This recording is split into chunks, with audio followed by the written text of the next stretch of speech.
नमस्कार साथियों, सुनिए सफलता का मूल मंत्र दीपक कीर्ति सर जी द्वारा। नमस्कार नमस्कार आप सबको नमस्कार। आप लोग कैसे हैं? खूब मस्त एकदम। मैं एकदम अच्छा। तो मैं एक बात से शुरू करता हूँ आज, और आपको मैं ये समझाना चाह रहा हूँ कि जिस चीज को हम सफलता कहते हैं, अंग्रेजी में क्या बोलेंगे सक्सेस। तो जिस चीज को हम सक्सेस कहते हैं, सक्सेस ये अभी डिस्कस नहीं करेंगे कि क्या है सक्सेस। इसमें भी बहुत सारी कहानियां होती हैं। ऐसा तो नहीं कि जिस सक्सेस के पीछे हम भाग रहे हैं वो हासिल करने के बाद समझ रहे हैं कि ये तो वो है ही नहीं, इसके चक्कर में ऐसा भी होता जीवन में। अभी आप छोटे हैं, धीरे धीरे की बातों को समझेंगे। अभी आपने शायद एक स्तर पे देखा होगा किसी व्यक्ति के पीछे भागे बहुत दूर तक, दुर्भाग्य से उसके हाथ आप सोचेंगे दुर्भाग्य से क्यों? हाँ, तो सौभाग्य से। कई बार दुर्भाग्य से, कभी कभी किसी व्यक्ति का जीवन मिलना रहता है, क्योंकि दरअसल वो आपके लिए है ना, आप उसके लिए सूटेबल नहीं। पर एक दौर में आप उसके दीवाने बने बने घूम रहे थे किसी वजह से। चेहरे का सौंदर्य देखा, आपको लगा इससे बड़ा सत्य कैसे ब्रह्मांड में, यही ब्रह्मांड का अंतिम सत्य है। इतना सुंदर चेहरा भगवान ने किसके लिए बनाया है? मेरे लिए बनाया है। और इस चक्कर में आप सुबह से रात तक पतंगे की तरह आगे दौड़ रहे हैं। अच्छा तो ये है कि वो कह दे कि भाई मेरे पास फुर्सत नहीं है, मुझे पढ़ाई करनी है, और आप चुपचाप पढ़ाई करनी है। पर किसी किसी दुर्भाग्य होता है, गाँव जाओ। और हाँ, होना तो ठीक है। हिंदी साहित्य में बहुत रोचक उपन्यास लिखे। एक लेखक ने कहा, देखिए हिंदी फिल्में देखेंगे, हिंदी की फिल्में आमतौर पर स्ट्रगल क्या है कि जो नायक है, हीरो है, वो हीरोइन को प्राप्त करना चाहता है, और विलन के तौर पे आमतौर पर हीरोइन के पिता और भाई ही रहते हैं। कभी कभी कोई थर्ड पर्सन भी होता है जो प्रेम त्रिकोण का तीसरा कोण बनना चाह रहा है, ऐसा भी होता है। कभी कभी भाई या पिता वो नाराज है।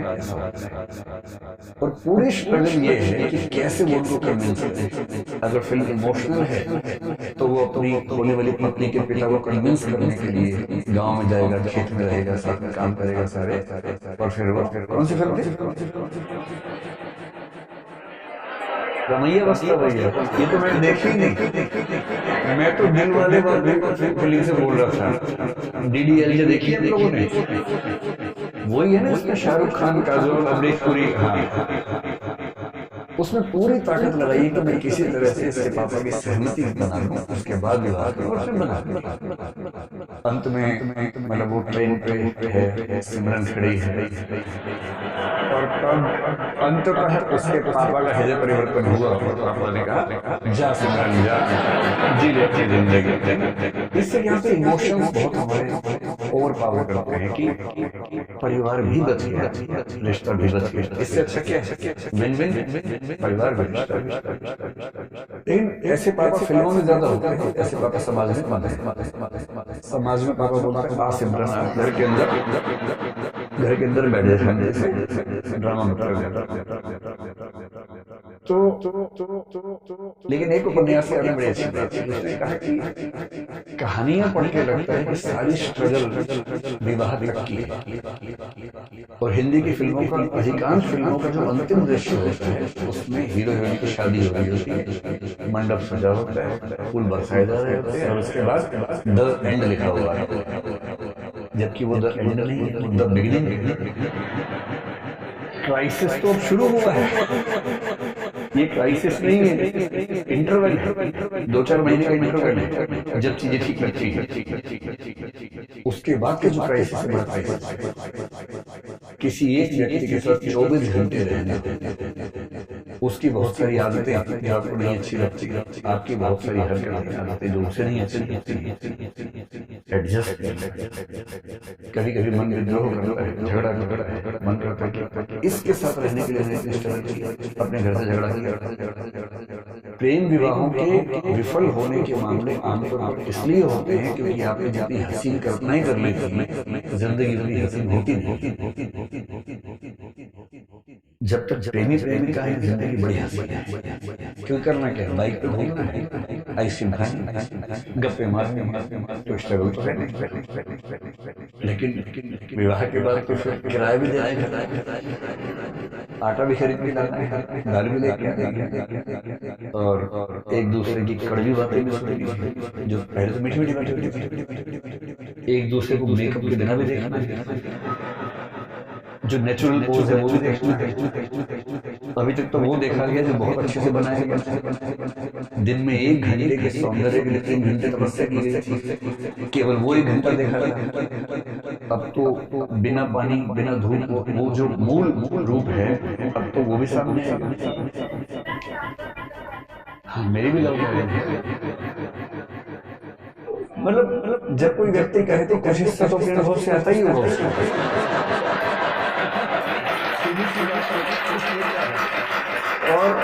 और मैं कभी ये नहीं कहता कि बहुत अजूबा हूँ, जैसे आप है वैसे मैं आपसे थोड़ा सा बड़ा हूँ, इसलिए अनुभव थोड़ा सा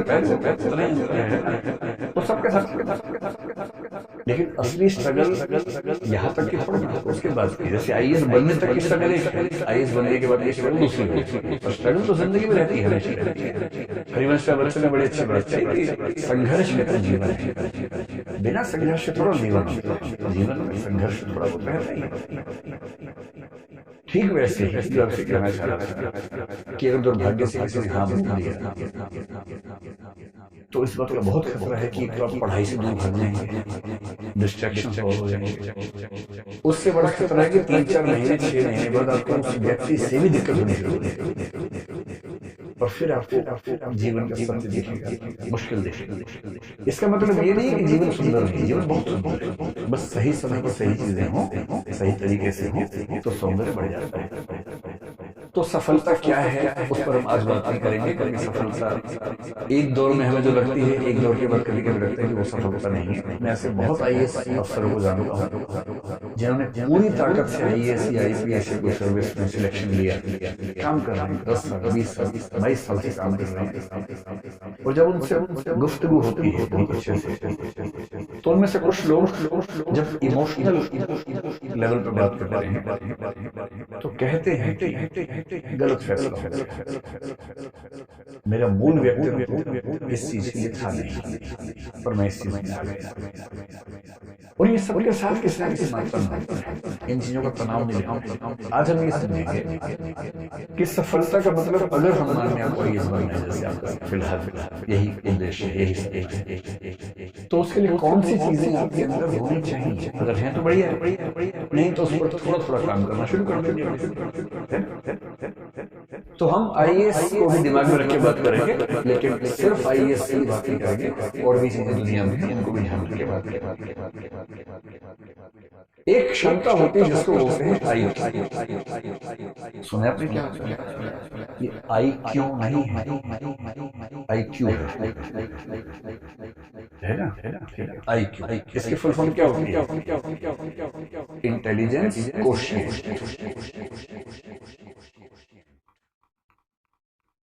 क्वेश्चन क्या होता है? क्वेश्चन का मोटा मतलब समझ लीजिए, किसी चीज की वैल्यू कितनी है, किसी रेफरेंस में किसी चीज की वैल्यू, किसी चीज की मात्रा, क्वांटिटी कितनी है, उसको बोलते हैं क्वेश्चन। आईक्यू का सरल भाषा मतलब है कि आप कितने तार्किक, आप कितने बौद्धिक, आपकी जो तार्किकता है, रैशनैलिटी है, आपकी जो रीजनिंग, लॉजिक रीजनिंग, ये सब शब्द लगभग मिलते जुलते हैं। ये क्षमता कितनी है? और दुनिया के इतिहास में ऐसा कई लोगों ने माना कि सबसे सफल व्यक्ति वही है जिसके अंदर तार्किक क्षमताएं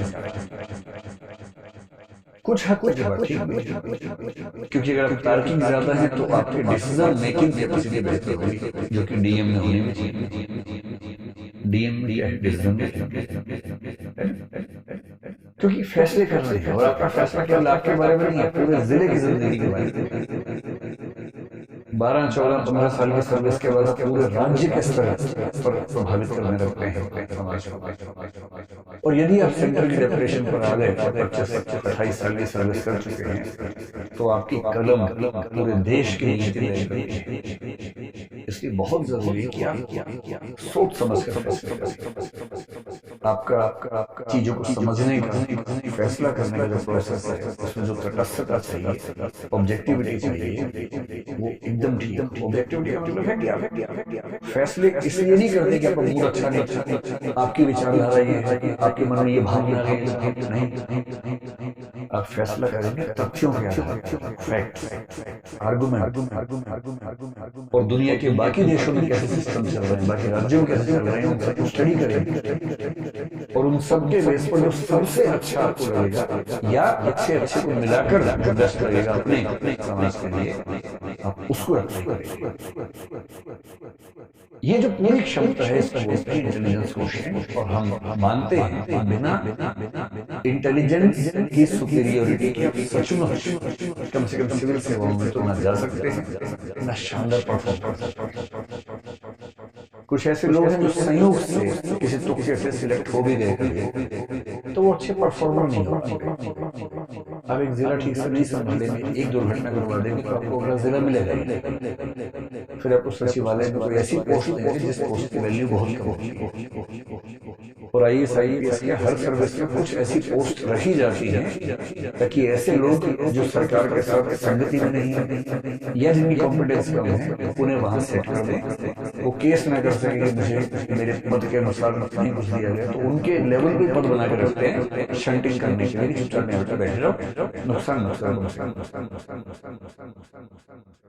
IQ अच्छा होना किसके लिए जरूरी है? जैसे अगर आपको फिलोसोफर बनना हो तो बहुत अच्छे IQ के बने। किसी का IQ अगर 90 से 110 के बीच में है तो मानते हैं सामान्य बुद्धि का एवरेज, ठीक है। अगर आप IAS बनना चाहते हैं तो जनरली हम मानते हैं कि 120 140 के बीच में अगर IQ है, ठीक, बढ़िया।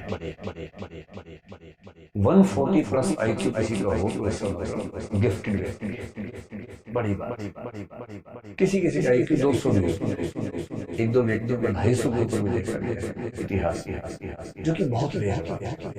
ये वही व्यक्ति है जो 5 साल की उम्र में 12वीं क्लास पास, 8वीं क्लास में किसी यूनिवर्सिटी में PhD कर रही है, मतलब 8 साल की। कभी सुना है? ये वो बच्चे कि 8-9 साल की उम्र में उनके दिमाग का इतना विकास हो चुका है कि जैसे एक बच्चे की कहानी मैं पढ़ रहा था, शायद अमेरिका यूरोप के देश में था, तो उसकी उम्र थी शायद 5-6 साल के आसपास। तो अपनी उम्र के हिसाब से क्लास होती है, पहली दूसरी क्लास में बैठा हुआ, सब बच्चे पढ़ रहे हैं, मैडम के साथ गाना गा रहे हैं, मैडम कह रहे टी से टोमेटो, सब बोले टोमेटो, ये सो रहा है। टीचर ने उसको बड़ा समझाया, पूछा, धमकाया कि भाई क्लास में पार्टिसिपेट करो, ये करते हैं। हालत ये हो गई कि स्कूल ने कहा कि चल, ये तो एडिसन के साथ गए, और बाद में जब टेस्ट किया उस बच्चे का IQ का 200 के आसपास, और तब पता लगा कि उस बच्चे का मेंटल लेवल 10वीं क्लास का होता, बिठाया था पहली क्लास में। अब अगर टी टोमेटो उसका दिमाग जोमेटो भी इशू कर, जैसे उसको 10वीं क्लास में भेजा, मतलब वो 1 साल का क्लास जो है वो 1 महीने में आराम से कर लेता। 8-10 साल की उम्र में यूनिवर्सिटी में चला गया, 12-15 में प्रोफेसर बन गया। है ऐसा IQ तो क्या करें, किसी का हो। और IQ में दिक्कत ये कि IQ हमारे चाहने से नहीं बढ़ेगा। IQ में बड़ी मात्रा इस बात की है कि आपको जेनेटिकली, बायोलॉजिकली कितना IQ मिला। हाँ, एक रेंज के अंदर थोड़ा बहुत हम कोशिश बढ़ा सकते हैं, लेकिन अभूतपूर्व परिवर्तन उसमें करना चाहें, आमूलचूल बदलाव करना चाहें तो नहीं कर सकते। तो अगर आपको मैथमेटिशियन बनना हो, जैसे रामानुजम का नाम आपने सुना होगा, है ना, तो रामानुजम होने की शर्त है कि आपका IQ बहुत ही खतरनाक स्तर का होना चाहिए। बड़ा साइंटिस्ट बनना हो, APJ अब्दुल कलाम जैसा, तो आपका IQ बहुत खतरनाक होना चाहिए। या न्यूटन या आइंस्टीन बनना हो तो IQ चाहिए बहुत ही खतरनाक। फिलोसोफर बनना हो बहुत खतरनाक, जैसे हम भारत में शंकराचार्य का जिक्र करते हैं, 32 साल की उम्र में उनकी मृत्यु हो गई, जितने में अटेम्प्ट और ऐसी फिलोसफी लेके गए हैं कि मतलब 1500 साल होने वाले हैं, कोई हिला नहीं पा रहा। 32 साल के बाद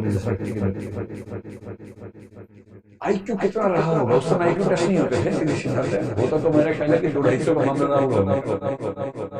जब IQ बहुत तेज होता है, इतना तार्किक सोचते हैं, इतना दूर का सोचते हैं, इतना तेज सोचते हैं कि फिर आपके साथ काम करने में सबको मजा आता है। और PM क्यों नहीं चाहेगा कि उनके पास ऐसा एक चीफ सेक्रेटरी हो या ऐसा कैबिनेट सेक्रेटरी जिसका IQ बहुत शार्प हो, बात कहने से पहले समझ, बात पूरी होते होते सॉल्यूशन समझ। PM कह रहे हैं कि मैं 4 फैक्टर सोचता हूँ, उसका नहीं, इसका 18 फैक्टर्स हैं, ये 18 फैक्टर्स हैं, इनके बीच में ये मैट्रिक्स है, ये सॉल्यूशन बेस्ट है। PM जल्दी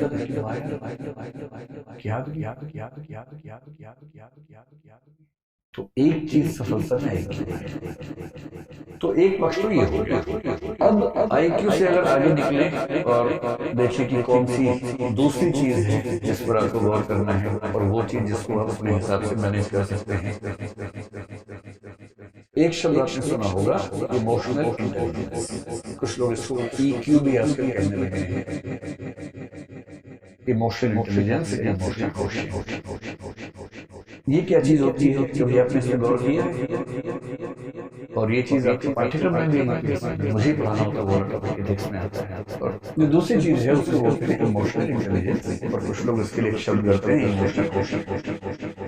इमोशनल कोशेंट सुनकर कुछ लोग सोचते हैं कि जो जितना ज्यादा इमोशनल है उसमें उतना ज्यादा इमोशनल कोशेंट। ऐसा बिल्कुल नहीं है, हरगिज नहीं है। इसलिए अगर आप बहुत इमोशनल हैं और आपकी पलकों पर हमेशा आंसू तैयार रहते हैं, तो इसका मतलब है कि आपका इमोशनल इंटेलिजेंस का लेवल कम है, न कि ज्यादा है।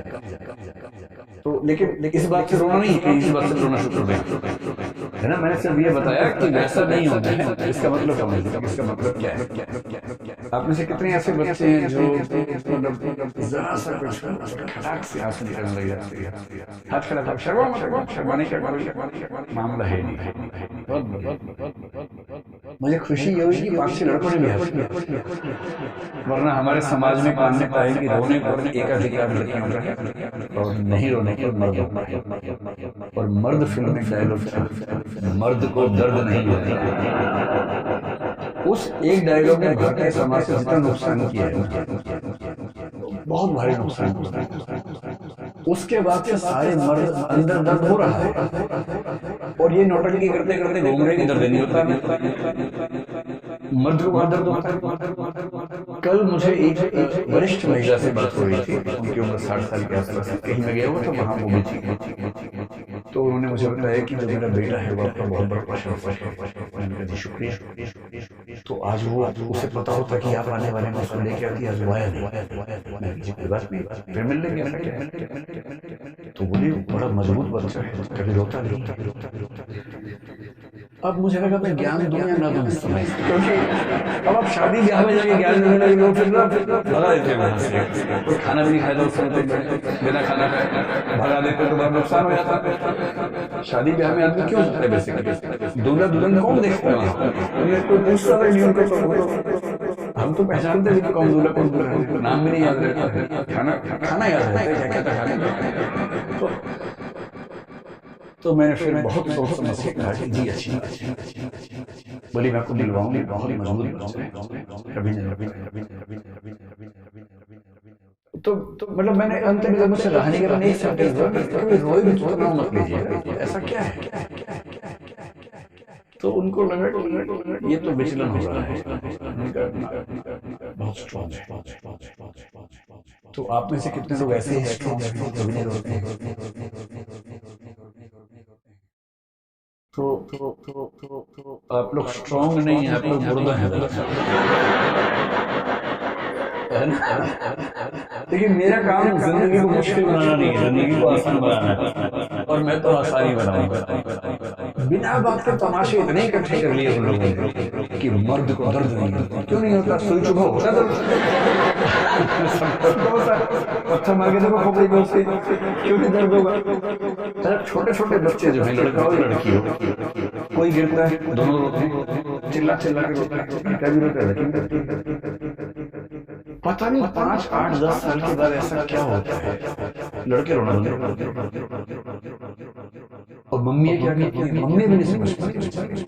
जैसे ही लड़का गिरता है, रोने लगता है, लड़की है क्या, लड़की है क्या, उसे लगता है इसमें लड़का लड़की कहाँ से आ गया बीच में, भाई मैं गिरा, मुझे दर्द हुआ, मैं रोया, लड़की है तो लड़की है। उसे दो बातें समझ में जाती है। पहली बात तो रोना और लड़की होना एक नहीं, दूसरा लड़की होना और कमजोर होना एक ही। कमजोरी तो लड़कियों मैं तो मर्द हूँ, दर्द उसके बाद तो दर्द को पीने लगे और पीते पीते उसके बाद के दुनिया में कुछ भी उनके साथ अपने पेरेंट्स से भी किसी को नहीं, सारा दर्द अपने सीने में लिए घूमते रहे। साइकोलॉजिस्ट से मिलना, साइकेट्रिस्ट से मिलना भारत में अपराध माना जाता है। आप मन से बीमार हो चुके हैं लेकिन आप किसी से मिलेंगे पर लोग क्या कि पागल है, इलाज करवाएं, जबकि इलाज की जरूरत है मन को, तन को जरूरत होती है इलाज की, मन को भी होती है पर वो नहीं करवा। और इस चक्कर में लगभग हर पुरुष अंदर से लहू ऊपर से मुस्कुराना, क्योंकि लोग क्या हंसते नहीं, मुस्कुराते नहीं। भाई साहब तो भाई साहब क्या धीरे धीरे नकली मुस्कुराहट पड़ जाती है और जिंदगी भर शुरू होती है। और ये कहानी आप सबके पापाओं की बता रहा हूँ, किसी अंकल की नहीं बता रहा हूँ। ऐसे में लगता है कि मेरे पापा तो ठीक है, अंकल के बारे में नहीं, आपके पापा भी ऐसे ही होंगे। वो मजबूर है, खुश दिखने का नाटक करना जरूरी है। तो एक तो आप तो वैसे होना और अपने आसपास जो वैसे हो गए हैं उनको थोड़ा सा सहज बना, उनको कहना कि पापा एक बार रो लो ना, ऐसा क्या है, चलो हम दोनों बैठ गप्पे थोड़ा अपने मन की बात बताओ। जब मम्मी से पहली बार मिले थे क्या क्या हुआ तो बताओ ना, दोस्त बनो, क्यों इतना डिस्टेंस, दोस्त बन जाइए। जितनी उम्र बढ़ती है तो दोस्त खत्म होने लगते हैं, कोई दोस्त नहीं बचता, तो आप दोस्त ये होती है इमोशनल इंटेलिजेंस का मतलब रोना नहीं, मैं नहीं रोऊंगा ये भी नहीं, ये दोनों बात बात पे रोना कमजोरी का लक्षण। कभी नहीं रोऊंगा ये जबरदस्ती ओढ़ी हुई पाली हुई मर्दानगी का लक्षण है, जिसकी कोई भक्ति भर रही। इमोशनल इंटेलिजेंस का मतलब क्या होता है, एक मतलब होता है अपने जो इमोशंस हैं उनको समझ बारीकी से समझना, और दूसरा उनको जितना कंट्रोल करने की जरूरत है उतना कंट्रोल कर पाना, जितना करने की जरूरत है जबरदस्ती। कभी कभी खुद को ढीला छोड़ना कि रोने का मन रो लो। लाइफ इन मेट्रो एक फिल्म आई थी, उसमें एक लड़की ऐसी ही ना कह सकती किसी से, ना गुस्सा कर सकती है, ना बोल सकती है, ना रो सकती है। तो अगर मैं ठीक याद कर पा रहा हूँ तो इरफान खान उस फिल्म में थे। इरफान खान उसको ले गया टंकी के ऊपर, पानी टंकी थी, छत की, बोला चिल्ला दो चार बार तो नहीं कर पाई, चिल्ला जोर से चिल्लाते रोने और एक बार रोने पड़ी और उसके बाद महसूस करती कि इतना हल्का कभी महसूस नहीं करता। इतनी सारी गांठें मन के अंदर गिरहे जो मन के अंदर बन गई, उनसे मुक्त भी तो होना है। अपने इमोशन को समझना, उन्हें मैनेज करना, कंट्रोल मैनेज करना। यदि इमोशन बोझ बन रहे हैं तो उस बोझ से मुक्त होना, और यही काम दूसरों के लिए करना। दूसरों के इमोशंस को समझना, उनके इमोशंस को उतना कंट्रोल करना उतना जरूरी है, और जरूरी है तो उनको उनके इमोशंस की गिरफ्त से मुक्त करना। ये किसी के अंदर अगर आ गया, कमाल। आजकल कुछ लोग इसी के हिस्से का एक नया नाम रखते हैं जिसको बोलते हैं एडवर्सिटी खुशी। एडवर्सिटी कोशेंट का मतलब क्या होता है कि जीवन में कठिनाइयां तो आती हैं, उन कठिनाइयों में अपने आप को संभालने की। अब आप जिस यात्रा पर निकले हैं, आसान यात्रा आसान यात्रा होती है, 2 दिन 4 दिन 8 दिन 10 दिन पढ़ ली हो गया। ये तो यात्रा 2 साल लंबी यात्रा है। और बहुत ऐसे क्षण आएंगे जब आपको लगेगा कि सब खत्म। अब कितने बड़े 30 मार्क्स, कितने बड़े तोप हों, बीच बीच में ऐसे क्षण जरूर आएंगे कि आप समझेंगे कि नहीं हो पाएगा। कभी घर में कुछ हो गया, कभी कोई बहुत नजदीकी व्यक्ति है उसे कुछ हो गया, कभी आप कुछ पढ़ रहे हैं नहीं समझ में आ रहा, आपने बड़ी कोशिश की नहीं समझ, किसी बात से एंग्जाइटी होती, कभी किसी ने सोशल मीडिया पर आपके खिलाफ कुछ लिख दिया, अजीब सी सीखी हुई। ये चीजें सारी आपको मजबूत करने के लिए, इन हर स्थिति को समझने की आपके लिए सीखने का। मैं अक्सर एक बात कहता हूँ, मुझे पॉलिटिक्स का बहुत अनुभव नहीं है। स्कूल कॉलेज में मैंने पॉलिटिक्स में पार्टिसिपेट किया, उसके बाद नहीं। उस समय सोशल मीडिया पर स्कूल कॉलेज की पॉलिटिक्स की इतनी हैसियत नहीं होती कि अखबारों में आपके बारे में छपे, तो छोटी मोटी बात। फिर मैंने कुछ साल पहले एक छोटा सा राजनीतिक अनुभव लिया अपने सोसाइटी में, इलेक्शन में प्रेसिडेंट बन के मैंने 1.5 साल, और मैंने जिंदगी में पहली बार देखा कि सोशल मीडिया पर आप कितना भी अच्छा काम करें, सोशल मीडिया पर क्रिटिसिज्म इतना ज्यादा होगा पॉलिटिक्स में, अगर जो विपक्ष है वो भी उसका अपना धर्म है, उसको झेलना बड़ा मुश्किल काम है। और तब मुझे संवेदना होने लगी राजनीतिक लोगों से, जिनसे पहले कभी कभी ऐसा भाव आता था कि ये तो सब चोर है, लुटेरे हैं, ऐसा आमतौर पर लोग बोल रहे थे। अब मैं कभी सोचता हूँ कि राहुल गांधी अगर कभी अखबार देख ले, यूट्यूब देख ले, व्हाट्सएप देख ले, या कोई भी सोशल मीडिया देखे, और अपने बारे में ऐसी ऐसी चीजें देखें जो बेशक बना के बनाई गई है, वीडियो काट के बनाई गई और छवि बर्बाद करने के लिए बनाई गई, और वही कोई कितना मुश्किल होता है। रोज डिप्रेशन जैसी स्थितियां बनती, और कभी अगर आपने नहीं झेला तो एक बार झेल। मुझे तो अभ्यास हो गया ठीक ठाक, पहले तो नहीं था, तो मैं बड़ा अभ्यास हो गया। आप समझ रहे हैं मैं क्या कह रहा हूँ, अब तो मैं अभ्यास हो गया। लेकिन जिसने नहीं झेला है, पहली बार जब आप होगा ऐसा बड़ा मुश्किल, बहुत। और ऐसा कभी जीवन में हो तो उसको झेलने की क्षमता डेवलप करनी है, उस प्रॉब्लम से बाहर निकलना पर्याप्त नहीं है। अगली बार ऐसी प्रॉब्लम आए तो जैसे कोरोना का वैक्सीन लिया, ये भी वैक्सीन है, एक ट्रबल हुई, एंटीबॉडीज बन गई, अगली बार वो ट्रबल हुई तो हम झेल पा जाएंगे। तो इमोशनल इंटेलिजेंस में जो चीजें होती हैं, जो चीजों पर गौर करना है, एक चीज हमेशा ध्यान रखना है कि इग्नोर करने की कला विकसित कर लीजिए। देखिए जिंदगी में इतने तनाव है, पहले तनावों को आमंत्रित मत कीजिए, इतने मोर्चे पहले खोलिए और मोर्चे मत खोलिए, तैयारी पे फोकस, जो जरूरी है जिंदगी में वो सब करते रहिए, अनावश्यक युद्ध मत लड़िए, और अपनी इमोशनल स्ट्रेंथ को बचा के रखना है। वो तभी होगा जब आप बहुत सारी चीजों को इग्नोर करें। कोई आपका मजाक बना रहा है, क्लास में किसी ने कुछ बोल दिया, लड़ना नहीं, इग्नोर। आप किसी को पसंद करते हैं मान लीजिए, और उसने किसी और को पसंद किया, तो ये नहीं कि तेजाब की बोतल भेज घूम रहे हैं, ये तमाशा नहीं करना, ये गधेपन का चरम लक्षण है। जीवन में सीखने के लिए बहुत जरूरी चीज है ये सीखना कि मुझे रिजेक्ट किया जा सकता। रिजेक्शन को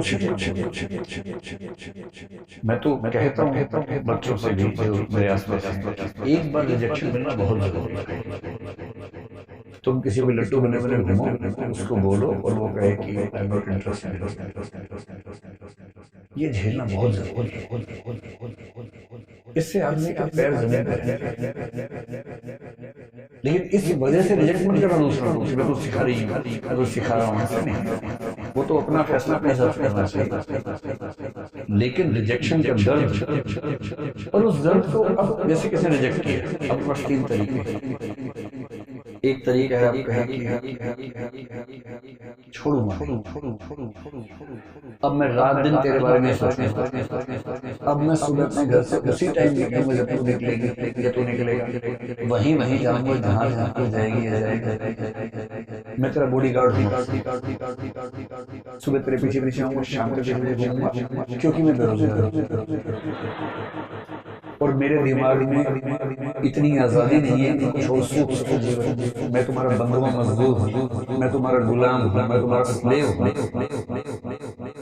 और ऐसे मूर्ख ने ऐसे गीत लिखे जो तुमको हो पसंद वही बात कहेंगे, तुम दिन को अगर रात को रात कहेंगे। तुम दिन को रात को मैं गधा हूं क्या? वही साहिर वाली बात, ले दे के अपने पास एक नजर ही तो है। क्यों देखे जिंदगी को किसी की नजर से? हम अपनी नजर से देखेंगे, क्यों किसी के पीछे पागल होंगे? भाई आपको कोई अच्छा लगा, आपने कहा उसने मना कर दिया। पूरी ग्रेशियसनेस के साथ, पूरी डिग्निटी के साथ रिजेक्शन को एक्सेप्ट कि चलिए ठीक है, मुझे मना कर दिया, आई एम सॉरी, आज के बाद मैं कभी आपको परेशान नहीं करूंगा। हाँ, याद रहेगा और जीवन में कभी मिलेंगे तो मित्र की तरह मिलेंगे, दोस्त। ये कहिए ईमानदारी से हट जाइए। दूसरा तरीका ये है कि जैसे एक फिल्म गीत में कहा गया, तुम मुझको न चाहो तो कोई बात नहीं, किसी और को चाहोगी तो मुश्किल होगी। अरे यार, तुम ठेकेदार हो क्या? तुम मुझे नहीं चाह रही, कोई बात नहीं, जिंदगी भर तुम्हारे बन के रहो, तुम्हारा बन के रहो, तो ठीक है। किसी और को चाहा तो मैं नाराज हो जाऊंगा, मैं अलाउद्दीन खिलजी हूँ क्या? अजीब बात है भाई, काहे खिलजी उनके घूम रहे हो? इससे अच्छा क्या है? चलिए कभी आप किसी और के साथ होंगे तो मैं बधाई देने के लिए। अगर आप सच में उससे प्रेम करते हैं, आप तो खुद से प्रेम कर रहे हैं, आप अपनी ईगो से बाहर निकल नहीं सकते। आप कह रहे हैं मुझसे प्रेम नहीं करती, कोई बात, इतनी आजादी दे रहा हूँ, किसी और से क्यों और ये आप इससे प्रेम कर रहे हैं, ये इसको वस्तु समझ के कब्जा करना चाह रहे हैं, आप ठेकेदार हैं। ये ठेकेदारी अगर मन में आती है इसको मन से निकाल दो, एक कायदे का इंसान है। और सबसे अच्छा रास्ता है इग्नोर। इसलिए कहा कि मैं आपको पसंद नहीं करती हूँ या नहीं। आपने कहा ओके थैंक यू, उससे कहा थैंक यू क्यों? आपने कहा 4 रास्ते और खुल गए। क्या हो गया? और एक बड़ा प्रसिद्ध शेर मेरे नाम से लोगों ने बहुत फैला दिया, तू नहीं कोई और सही।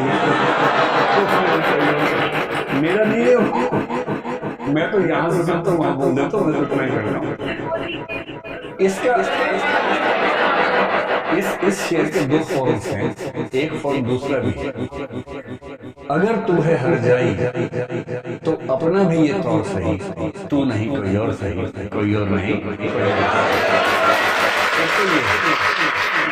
ये तो उनके लिए जब कोई हर जाई का मतलब बेवफा हो गया, ये तो उनके लिए। अगर वो वाला मामला नहीं है, आपने गुलाब का फूल भेजा और वहां से गोभी का फूल आ गया, इसका मतलब तो मुंह घूमी जैसा करने की जरूरत नहीं। वहाँ उस अदा से बोलना, तू नहीं कोई और सही, कोई और नहीं कोई और सही, बहुत लंबी है जमीन, मिलेंगे लाख हंसी इस जमाने में सनम, तू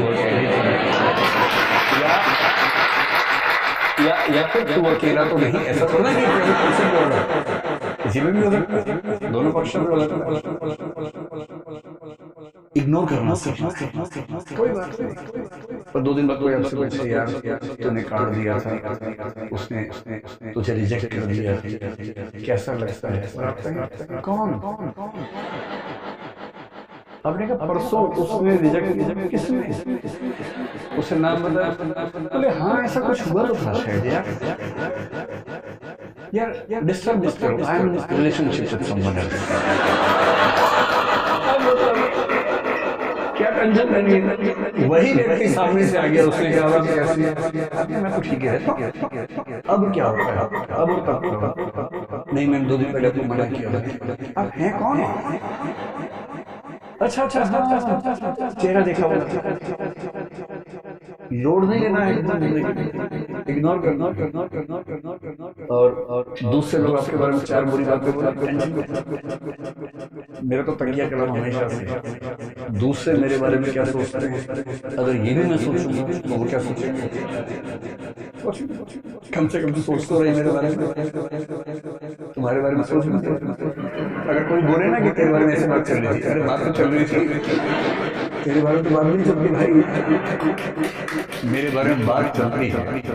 आप मुझे प्यार करो, नफरत करो, इग्नोर नहीं कर सकते, ये क्या छोटी बात है? मतलब खुश रहने की वजह ढूंढनी पड़ेगी जिंदगी में, वो कोई आपको देगा नहीं। और जिसने इग्नोर करना सीख लिया उसकी जिंदगी बढ़िया। अपने इमोशंस को मैनेज करना अगर सीख लिया, इमोशंस को मैनेज करने का मतलब क्या है? मैनेजमेंट ऑफ इमोशंस का मतलब क्या है? जब जब डीमोटिवेटेड हो, खुद को मोटिवेट करने की क्षमता। मोटिवेशन के लिए ये नहीं करना कि ठेकेदार ढूंढ रहे भाग जाके जी मुझे मोटिवेट कर दो प्लीज। कुछ मोटिवेशन के ठेकेदार होते हैं, वो आपके अंदर पंप से हवा भरेंगे, आप गुब्बारा बन के उड़ेंगे, आपको लगता है सारा जहां मेरा है, तब तक हीलिंग निकल गई, वो गैस निकल गई, हवा निकल गई और धम से नीचे। वो जो मोटिवेशन है 2 घंटे वाला वो काम नहीं करता जिंदगी में, वो केवल इंजेक्शन की तरह है कि बहुत परेशान है, इंजेक्शन लगाया ठीक हो गया, दौड़ रहे हैं ग्लूकोज खा लिया तुरंत थोड़ा शुगर लेवल ठीक हो, उतना ठीक। अंत में तो आपको खुद को खुद मोटिवेट करने की क्षमता डेवलप करनी पड़ेगी, और वो इमोशनल इंटेलिजेंस से। आपके आसपास जो लोग हैं, पेरेंट्स हैं, भाई बहन, उनके इमोशंस को मैनेज करने, उन्होंने बहुत तपस्या करके आपको भेजा है। रूखे नहीं होना है कि वो फोन करे आप क्या मम्मी रोज फोन कर देते हो, क्या ड्रामा नहीं करना। उनका दिल रखने की क्षमता विकसित करनी, टाइम ना हो तो दिन में एक प्यारा सा मैसेज भेजे देते हैं, याद न गए तो भी लिख के भेज में बहुत याद आती मम्मी। मम्मी तो उसी में 4 दिन निकाल देंगे उसके बाद, और मम्मी खुश है तो क्या टेंशन है, खुश करो। भाई बहन बात कर लीजिए, कह दीजिए कि यार यहाँ बहुत लोग हैं पर जो मदद तेरे साथ आता वो नहीं। ये सब बातें बहुत जरूरी है जीवन में, ताकि आपके जो संबंध है, इमोशंस ठीक रहे, वो भी आपको भी अच्छा महसूस करें, आप भी अच्छी फीलिंग रहे कि आप कनेक्टेड हैं, एक संसार आपके पास है जो आपकी चिंता करता है। और यदि आप इन सब चीजों को मैनेज कर पाएंगे, देखिए नरेंद्र मोदी हो, अरविंद केजरीवाल हो, या जो भी सफल लोग हैं, या महात्मा गांधी हो, अगर कोई मुझसे पूछे कि ये लोग सफल क्यों हुए इतना ज्यादा, ईमानदारी से महात्मा गांधी, नरेंद्र मोदी, अरविंद केजरीवाल और प्रसिद्ध नेता ममता बनर्जी, अगर इन सब को कैट के टेस्ट में बैठाएंगे, मैनेजमेंट का जो होता है कैट सुना हुआ, क्या गारंटी है कि इनका स्कोर बहुत ऊंचा है? शायद नहीं। अरविंद केजरीवाल क्योंकि इंजीनियर है, शायद थोड़ा सा ऊंचा है, लेकिन बहुत सारे नेता हैं जो महेंद्र सिंह धोनी का शायद नहीं है, मेसी का नहीं है, पर ये लोग सफल तो हैं। इन व्यक्तियों की सफलता का सबसे बड़ा कारण मुख्य रूप से महात्मा गांधी है, मोदी जी है, केजरीवाल जी है, उनके अंदर ये क्षमता बहुत ज्यादा है कि वो समाज के इमोशंस को समझना, उसको अपने हिसाब से रेगुलेट कर पाना, इस क्षमता से भरे हुए हैं। उन्हें पता है कि मंच पर क्या बोलने से पूरी भीड़ उनके पक्ष में खड़ी हो जाएगी, क्या पहनूं, किसी इलाके में जाके वैसी वेशभूषा पहनूं, ऐसे नहीं होता, ये महसूस करवाना कि हम एक ही। मतलब डोनाल्ड ट्रंप भारत में आके नमस्ते सबको बोल रहे थे, क्यों बोल रहे थे नमस्ते? विवेकानंद का नाम उसे नहीं बोला गया, लेकिन कोशिश की, भरपूर कोशिश की बोलने की। क्यों कर रहे थे? ताकि यहाँ के लोगों को लगे ये आदमी हमसे जुड़ा, ये कनेक्ट। क्यों व्हाइट हाउस में दिवाली मना रहे हैं? ताकि वो कनेक्ट बने। और अब डीएम बनने के बाद और ये लोग पीएम सीएम बनने के बाद एक आदमी 140 करोड़ से कैसे कनेक्ट करेगा? तो प्रतीक करने पड़ते हैं, सिंबल्स करने पड़ते हैं, और उन सिंबल्स के माध्यम से उस सबके साथ कनेक्शन जोड़ता है। महात्मा गांधी को क्या जरूरत थी ये कहने की कि मैं शरीर के ऊपरी हिस्से पर वस्त्र नहीं पहनूं? आपने उनकी जितनी तस्वीरें देखी होंगी केवल धोती में देखी। क्यों? क्योंकि जिस देश में लगभग सब लोग गरीब हैं, उस देश की जनता को ये कैसे समझाए एक ऐसा लड़का जो इंग्लैंड से वकालत पढ़ के आया हो, वो कैसे समझाए कि रात में से। और उसने कहा कि मैं कपड़े उतने ही पहनूंगा जितने इस देश का आम आदमी पहन सकता है। ये इमोशनल इंटेलिजेंस का चरम उदाहरण। नमक का सत्याग्रह क्यों, मिर्च का क्यों नहीं किया, खरबूजे का क्यों नहीं किया, या केसर का क्यों नहीं किया? क्योंकि नमक वो चीज है जो हर इंसान सबसे बेसिक चीज है, और जो नमक पे बात कर सकता है उससे हर व्यक्ति कनेक्ट कर। और जो कहे कि मैं ब्रोकली आंदोलन करूंगा, ब्रोकली उससे कुछ अमीर रईस लोग, सुपर मध्य वर्ग के लोग शायद कनेक्ट कर पाएंगे। बाकी सोचेंगे ये होता क्या है। महिला चलो उपन्यास में जब स्वाधीनता आंदोलन पढ़ते हैं बहुत ट्रेन चलता है, तो वहां चल रहा है गांधी जी जिंदाबाद, और गांव के लोग समझ नहीं पा रहे जिंदाबाद क्या होता है। एक बोले जिंदाबाद, जिंदाबाद, नेहरू जी जिंदाबाद, गांधी जी जिंदाबाद, जिंदाबाद। अब आपके मुहावरे गांव में कैसे पहुंच रहे हैं? आप जिंदाबाद कर रहे हैं, वहां जिंदाबाद। आजादी मिल गई, लोग कह रहे हैं सुराज मिल गया, सुराज का फल मिल गया, आजादी का फल मिल गया। गांव में क्या बोल रहे हैं? ये कब काटे मीठा होता है।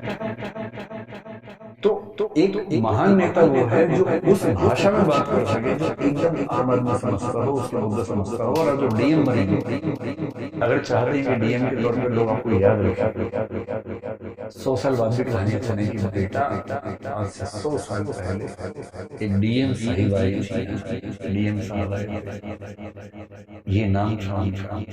तो उसके लिए जरूरी है कि इन चीजों पर गौर करें और अपने इमोशंस को विशेष रूप से किसी के दबाव में ना मैनेज करें। मुझसे कोई पूछे कि सबसे महत्वपूर्ण क्या है, तो मैं एक शब्द का इस्तेमाल करता हूँ जिसका नाम है पीक्यू। ये आपके लिए शायद नहीं चाहिए। सुना है पी क्या नहीं सुना। तो पी से बनते हैं 3 शब्द। एक शब्द बनता है परसिस्टेंस, और ये आमतौर पर इसी रूप में चलता है, ये परसिस्टेंस को। लेकिन परसिस्टेंस की जो बड़ी बहन है, जो बड़ा भाई है, वो यूपीएससी के पाठ्यक्रम में भी उसको बोलते हैं परसिवियरेंस। और इन दोनों की सबसे छोटी बहन जो काफी छोटी है लेकिन वो भी उस घर का हिस्सा है, वो भी पी से है, उसको बोलते हैं पेशेंस।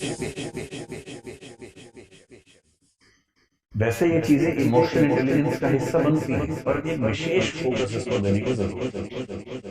विशेष रूप से अगर आप आईएएस की तैयारी करते हैं, अगर कोई छोटा मोटा एग्जाम होता तो शायद बहुत दिक्कत ना होती, पर आपने जो युद्ध चुना है वो युद्ध बड़ा युद्ध है। अगर युद्ध पड़ोस की गली के किसी से होता तो बात अलग थी। ये सिकंदर का भारत में आने से युद्ध है। सिकंदर के हारने की या भारत से लौटने की असली वजह क्या है? बड़ी डिबेट। मेरे ख्याल से उसकी बड़ी वजह है कि उसकी सेना परसिवियरेंस खो चुकी थी, और सेना अगर परसिवियरेंस खो चुकी है तो युद्ध लड़ नहीं सकते, जीत सबसे बड़ा संकट।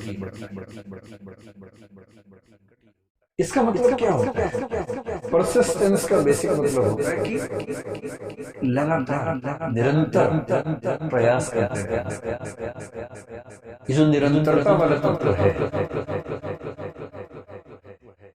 अब मैं एक दो मनोविज्ञान की बातें बताता हूँ, आप लोग ऐसा फील करते होंगे जैसे आप लोग आप में से कुछ बच्चे ऐसे होंगे जो घर से आए हैं इसलिए कि उनके पेरेंट्स ने लात मार के भेजा है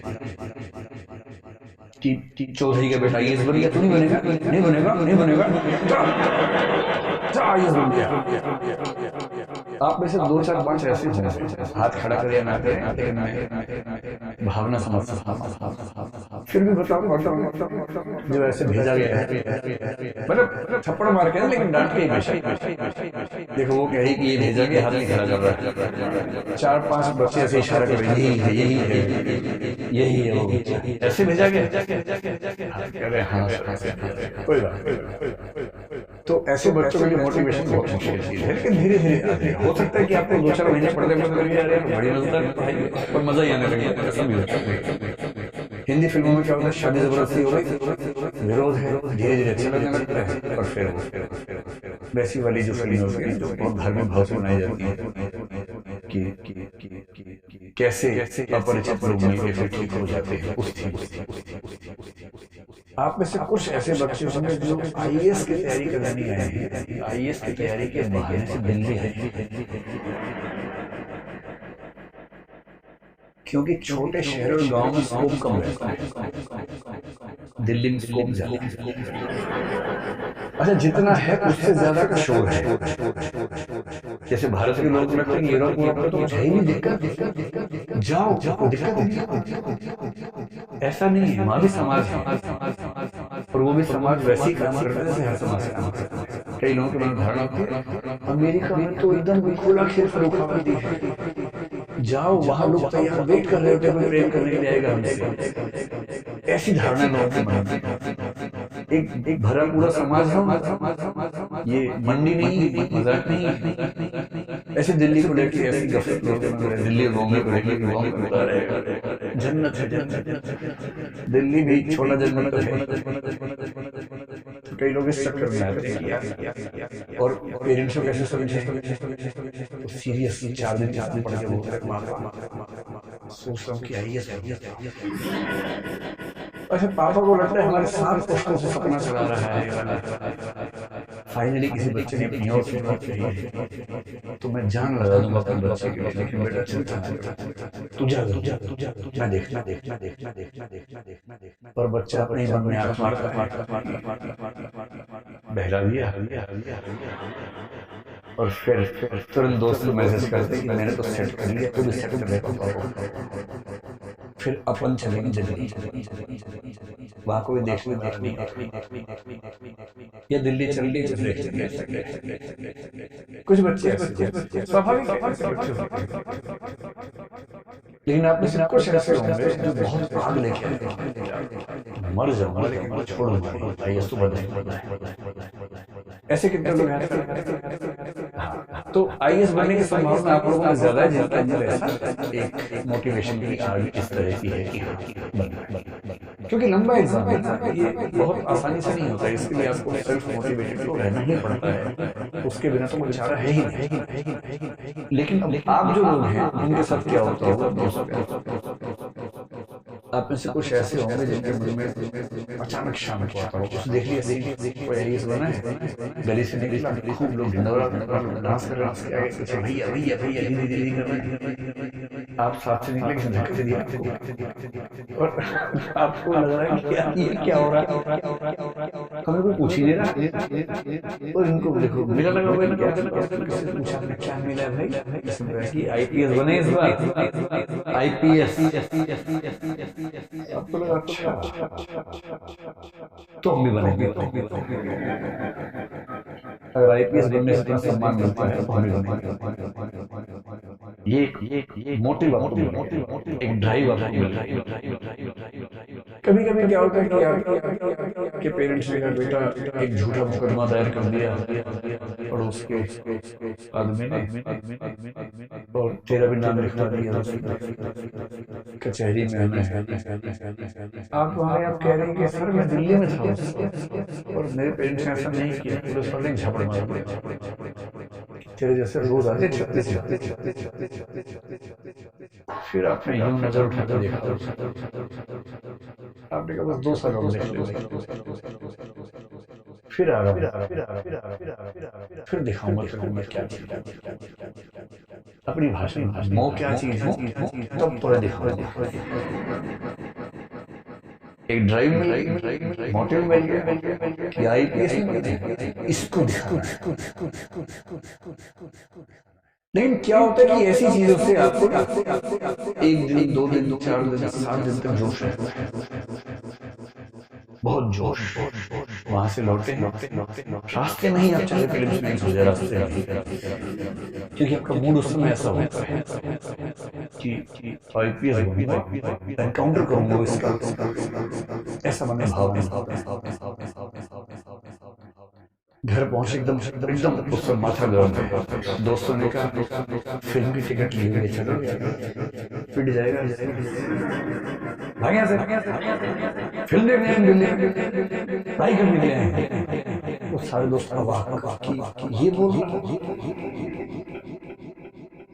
और आपने सबको हटाया वहां से, रूम से निकाला, कागज पर निकाला, टाइम टेबल बनाया, 5 AM to get up, 5:15 to 8:45 study, 8:45 to 9 breakfast, 9 to 2 study, 2 to 2:15 lunch, 2:15 to 3 studies, 3 o'clock class, 5:30 में क्लास, 5:30 से 6 तक दो चार बार ठहराना, 6 to नाइट 2 या 12 बजे, और 12 बजे सोना है, 5 बजे उठ जाना। और फिर देखा काउंट किया, दिन के 16 घंटे हो गए। ठीक है, पहले हफ्ते में नहीं होती, दिन में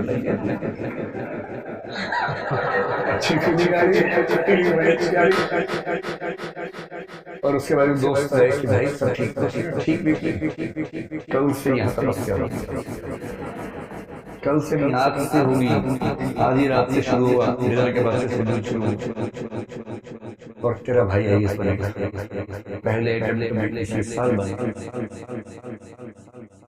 कुछ दोस्त दबाव में होते हैं, कुछ को आइडिया होता है,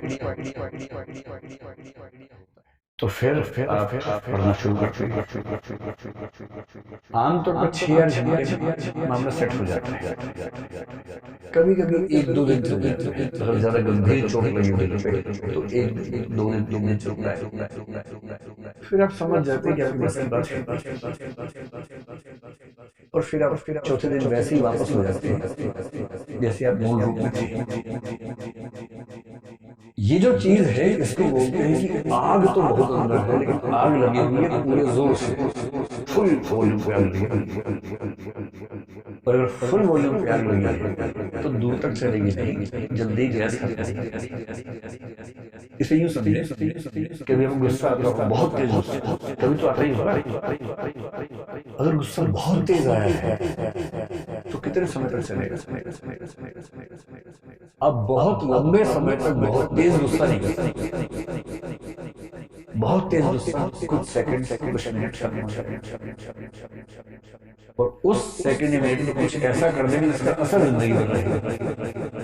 किसी को ऐसा बोलना, उस समय कोई दोस्त आ गया आपके पास कि यार 200 रुपये मिल जाएंगे, और आप चरण हमें भिखारी है क्या, जब वो पैसे मिल जाएंगे भिखारी है। अब जो उसके दिल पे चोट लग गई है, अब जिंदगी भर वो नॉर्मल नहीं हो पाएगा, इसलिए गुस्से को कंट्रोल करना इमोशनल इंटेलिजेंस से बहुत जरूरी है। यूपीएससी ने सवाल पूछा, गुस्से पर पूछा सवाल, अगर गुस्सा आपको कंट्रोल करता है तो कुछ ना कुछ ऐसा कर बैठेंगे जो जिंदगी भर नुकसान करेगा। इसलिए इमोशनल इंटेलिजेंस कहती है, मैं भी क्लास में समझाता हूँ कि जब गुस्सा आए ना तो गुस्से से बात कि भैया मैं तेरे चाहने से गुस्सा नहीं, अपने चाहने से, कितना गुस्सा करना है, कब करना है, कहाँ एक्सप्रेस करना है, मैं तय करूँगा। गुस्सा तय नहीं, या कोई गुस्सा व्यक्ति जो गुस्सा दिला रहा है वो तय नहीं करेगा। इतना कंट्रोल सीखना है।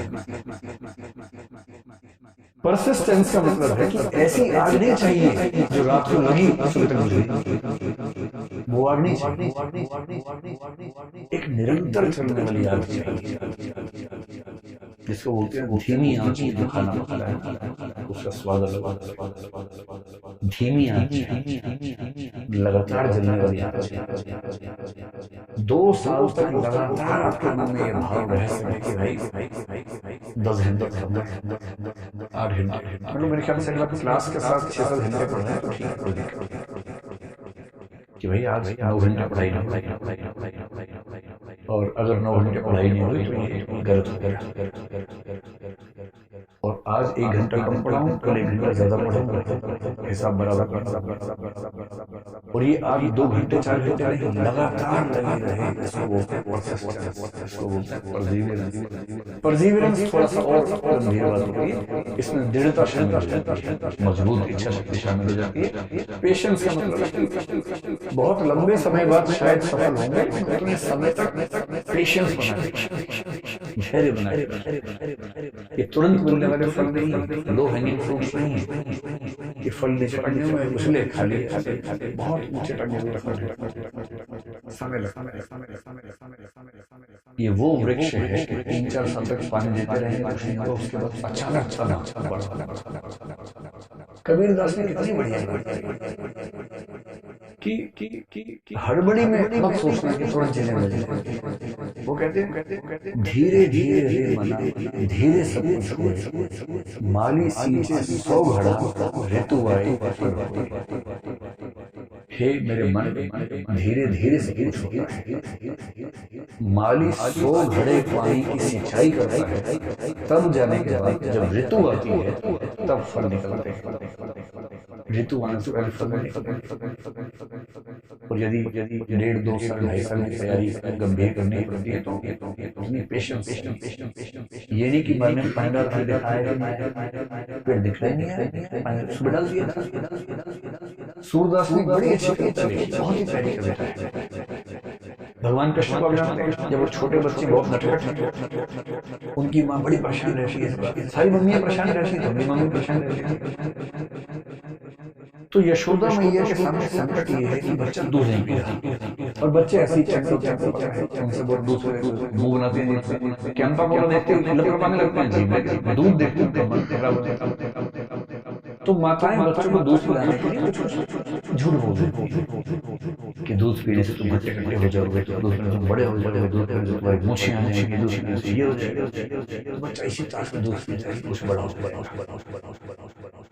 तो एक बार कृष्ण दोस्तों से खेल रहे थे, सबकी चोटी थी, इनकी चोटी नहीं। तो कृष्ण ने मम्मी से कहा मेरी चोटी नहीं है, तो मम्मी कहा ठीक मौका है। मम्मी ने कहा दूध नहीं पीता, चोटी कैसे बढ़ेगी? मम्मी ऐसे कहती है, इसी बहाने बच्चे को अच्छा सिखा देती है। तो कृष्ण ने कहा अच्छा ऐसी बात, तो दूध पीऊंगा। तो मम्मी ने गिलास भर के दूध दिया। अब बच्चा तो बच्चा है, गिलास भर दूध पिए, उससे बाहर जाकर चोटी ना पा रहा, देखो भाई नहीं बढ़ी। 1-2 दिन हो गए, फिर माँ के पास गए। तब कृष्ण माँ से गए, मैया कब बढ़ेगी चोटी, कि माँ चोटी कब बड़ी होगी? कितनी बार वही दूध पिया भाई, यह अजहू है छोटी, कितनी बार मैंने दूध पिए तुम्हारे चक्कर में, ये नहीं छोटी। तो अगर आप वैसे व्यक्ति है कि आज मैंने 8 घंटे पढ़ा, फिर सुबह के नहीं, ऐसे मत। ये कौन से वाला मामला है? धीरे धीरे रे मना, धीरे सब कुछ होए, माली सींचे 100 घड़ा, ऋतु आए फल होए। इसको अपना मूल मंत्र मान। मैं तो कभी व्हाट्सएप पे स्टेटस में इसी ले लेता हूँ, क्योंकि मुझे जीवन में जिन 8-10 कविताओं ने सबसे ज्यादा प्रभावित किया मुझे कि हड़बड़ी नहीं करनी, और जो आप जिसके आप भागीदार हैं मिल ही जाएगा, तपस्या तो करनी चाहिए तरीके से, क्यों नहीं। और जब मैं इस मामले में सोचता हूँ तो मुझे सबसे प्रभावशाली व्यक्ति इस दुनिया में लगते हैं महात्मा गांधी। सबसे सोच के देखिए, भगवान राम की जिंदगी देखेंगे, बनवास वाली पूरी कहानी, तो वो भी आपको ऐसा नजर। और महात्मा गांधी के साथ 1915 के आसपास वो व्यक्ति सफल हो, ब्रिटेन से पढ़ा हुआ है, बैरिस्टर, साउथ अफ्रीका में एक मूवमेंट किया, वहां सफल हो गए। अब तो पढ़ चुके हैं भारत वहां सफलता का स्वाद भी लगा, उनको भरोसा है कि यहाँ कुछ हो जाएगा। उम्र उनकी उस वक्त 45 साल के आसपास, यानी व्यक्ति मैच्योर भी है, ऐसा नहीं कि वो बचपन में एक मैच्योर एज में भारत पहुंचे। और उनका तरीका बड़ा ठीक है, जो भी राहुल गांधी ऐसा करते हैं, कि भारत के लिए कुछ करने से पहले भारत को जानना जरूरी है। तो पूरे भारत को पहले समझा, यात्राएं देखा, फिर दो तीन छोटे छोटे मूवमेंट्स के चंपारण में एक जिसको बोलेंगे नेट प्रैक्टिस भी कर ली कि मैं इस समाज के मिजाज को समझ पा रहा हूँ, अब कुछ बड़ा। और वहां से खिलाफत को अगर न भी केंद्र में रखे, असहयोग आंदोलन कह सकते हैं बड़ा एक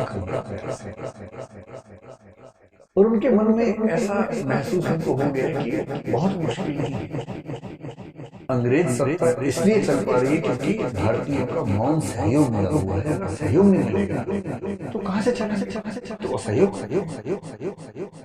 और उनके मन में है कि अगर ठीक से असहयोग कर दिया तो एक आध साल होता है शायद चीजें पलट जाए।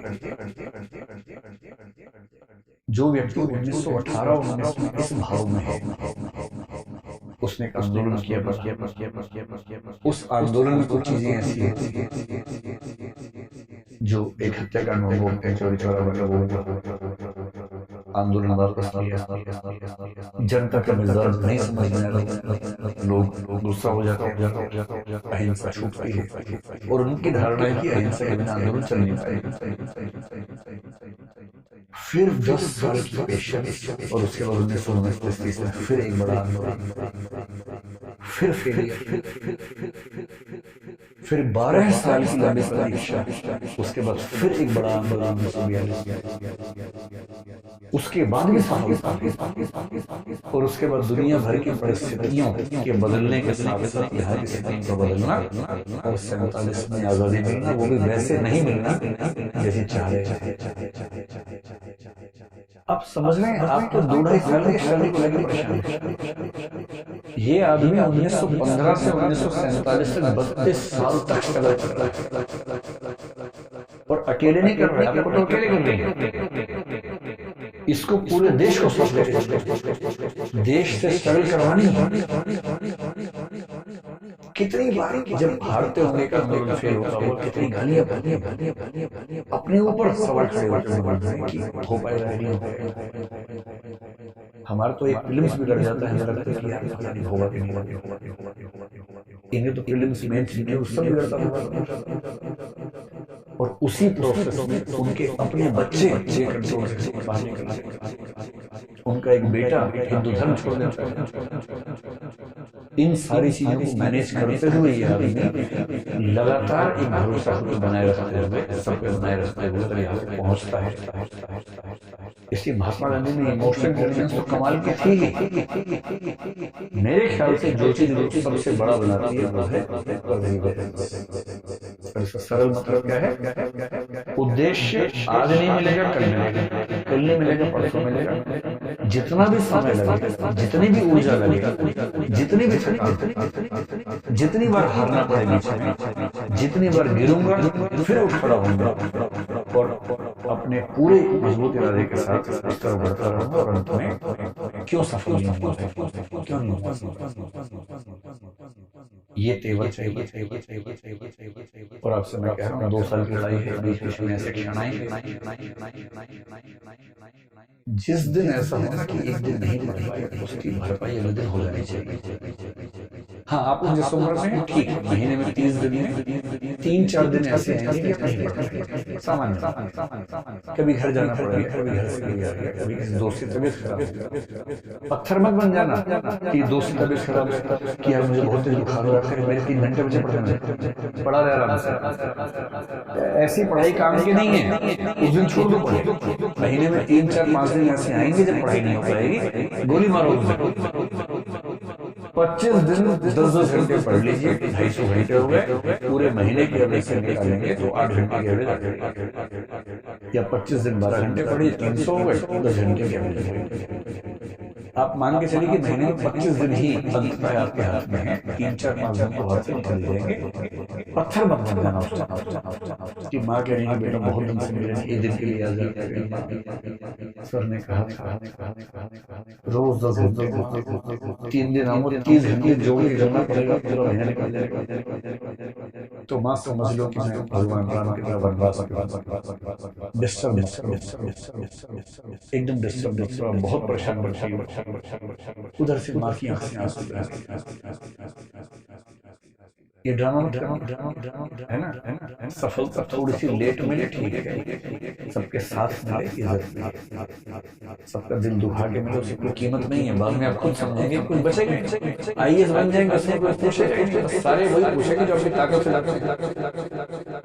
कि आईएएस से सलाम ठोके, मन में क्या आवाज आ रही है उसकी वैल्यू अगर सलाम ठोकते वो मन करना है इसके लिए मैं जान दे तो और ये है कि बेटा कोशिश से उतरेगा तब सलाम तो लेकिन वैल्यू नहीं। अंतिम बात जो आजकल एक नया शब्द चल पड़ा है, हो सके तो इस पर अभी से थोड़ा सा सोचना शुरू कर दीजिए, और ना हो तो आइए इस बारे में बात सोच लीजिएगा। इसके लिए वो स्पिरिचुअलिटी आजकल स्कूल वगैरह में सिखाने की परंपरा शुरू हुई है, बहुत सारे स्कूल्स में आजकल इसकी बात होती है। स्पिरिचुअल होने का मतलब ये नहीं कि मैं आपसे पूजा पाठ करने के लिए कह रहा हूँ कि आप मंदिर जाएं उसकी बात। स्पिरिचुअल होने का बहुत सरल सा मतलब है दो चीजों से कनेक्टेड रहना, एक अपने और एक संसार। कनेक्शन दो चीजों के साथ रखना है तो फिर तैयारी क्या और जीवन के सब चीजें बेहतर हो जाएंगी। एक सेल्फ के साथ और एक इस दुनिया के साथ कैसे रखें। कई बार क्या होगा कि हम चकाचौंध में अपने आप को भूल जाते हैं, खुद से बात और जितना जरूरी है दूसरों से बात करना उतना ही जरूरी है खुद से बात करना। तो दिन में 10-15 मिनट अपने लिए रखिए, जिसको आजकल लोग मी टाइम कहने लगे, खुद से बात जहां में उसने बड़ी बात कर ली, जिसने खुद से मुलाकात कर ली। खुद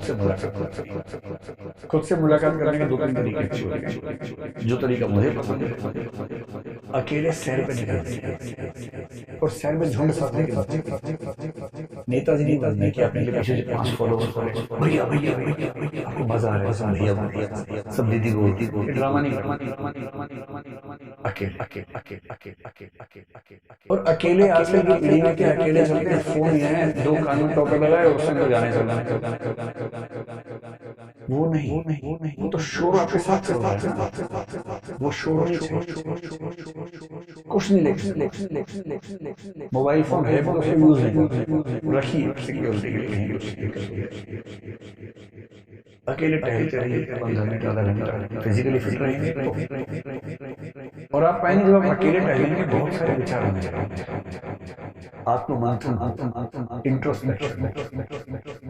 बेशक इतना ही हो कि कल मैंने इतनी पढ़ाई की, काफी थी और क्या पढ़ या ये जो मुद्दा चल रहा है उसमें क्या क्या आर्गुमेंट सोच पा रहा हूँ, एक आर्गुमेंट ये है, दूसरा ये, तीसरा ये है, और विपक्ष में ये सोच पा रहा हूँ, कुछ और भी हो या फिर ये कि कल मैंने जिस तरीके से उससे बात की वो ठीक है और इतना भी क्या गलती हो तो बोलना खराब है, मैसेज खट से फोन नहीं करना, उसको मैसेज किया भाई कल मैंने शायद गलत बोल दिया, और जब आप माफी मांगेंगे आप पाएंगे आपका दिल इतना हल्का हो जाएगा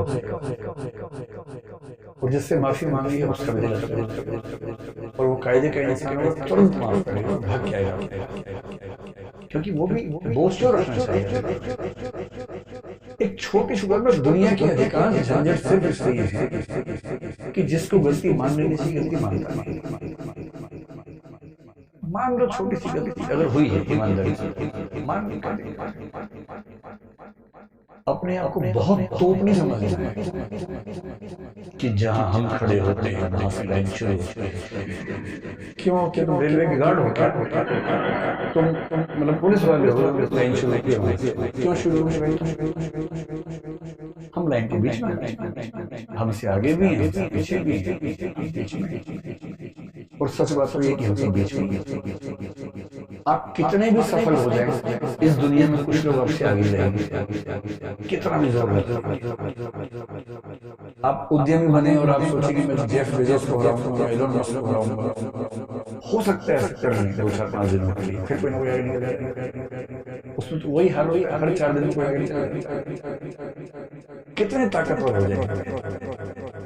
मतलब जितने भी ताकतवर होंगे, आप देश के पीएम बनिए और पूरी दुनिया तो आपके कंट्रोल में नहीं आएगा, कोई आपसे ताकतवर होगा ही होगा। और आप कितने भी कमजोर हो, आपसे कमजोर बहुत लोग दुनिया में रहेंगे, क्योंकि दुनिया एक सातत्य है, कॉन्टिनेंट है, इसका एक हिस्सा। हम समुद्र की बूंद की तरह हैं, समुद्र नहीं है। और जब हम खुद को बहुत बड़ी तोप समझते हैं ना, लगता है कि मैं तो बारूद हूं, जलूंगा तो पता नहीं क्या कर दिया, कुछ नहीं हो। इस इतने बड़े ब्रह्मांड में सच बात यह है कि हमारी हैसियत है नहीं, धूल के कण के बराबर। हाँ, एक जीवन है और जीवन को अच्छे से गुजारना है, और जीवन को अच्छे से गुजारने में दो चीज बहुत जरूरी है। एक सेल्फ इवैल्यूएशन, सेल्फ इंट्रोस्पेक्शन करते रहना है, और यदि मैं कहीं गलत हूं तो उस गलती का परिष्करण होना चाहिए, ईमानदारी से स्वीकार लेना चाहिए कि हाँ गलती हुई, इसे ठीक है। अगर अकेले सैर ना हो पाए, डायरी लिखिए, डायरी बड़ा अच्छी, तो डायरी में ईमानदारी से अपनी कमियां लिखिए।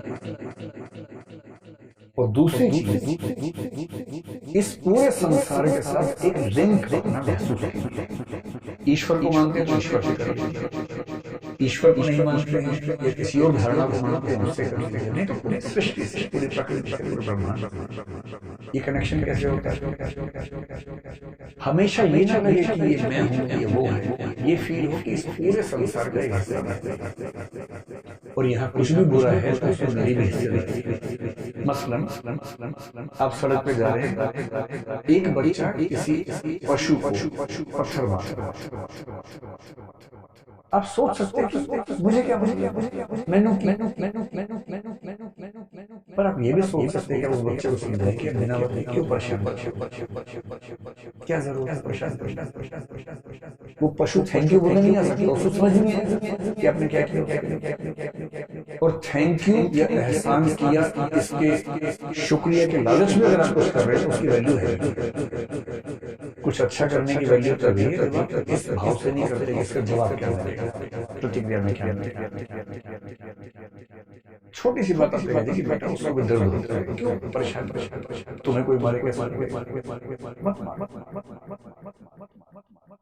इस पूरे संसार के हर प्राणी के साथ एक हल्का सा कनेक्शन है, और आप पाएंगे जैसे ही आपसे ये होने लगेगा जिंदगी के बोझ बहुत कम होंगे।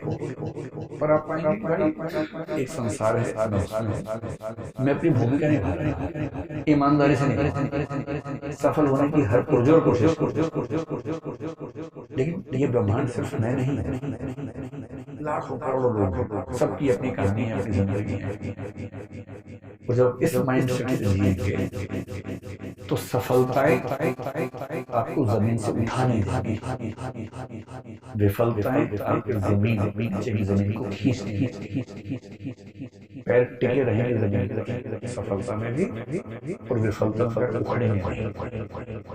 और आप देखेंगे सफल से सफल व्यक्ति अगर अहंकारी हो, आपके मन में विरोध का भाव आता है, प्रीति का भाव आता है, नाराजगी का भाव, हकारत का भाव। मजा तो है जब आप बेहद सफल, उतने ही ग्राउंडेड, उतने ही जमीन, और जमीन पर तभी रहेंगे जब आपको ये एहसास हो कि जितना अच्छा मैं हूं, मुझसे अच्छे हजारों लोग दुनिया में हैं, पूरी दुनिया सिर्फ मेरे बलबूते नहीं चलती है, बहुत लोग हैं, सबके योगदान से चलती है। चलिए प्रवचन तो समाप्त हो गया, मैं फिर से कभी आ जाऊंगा, आज मैं निकल रहा हूँ, मुझे निकल लीजिए आराम से, ठीक है, कभी भी आ जाऊंगा। चलिए धन्यवाद।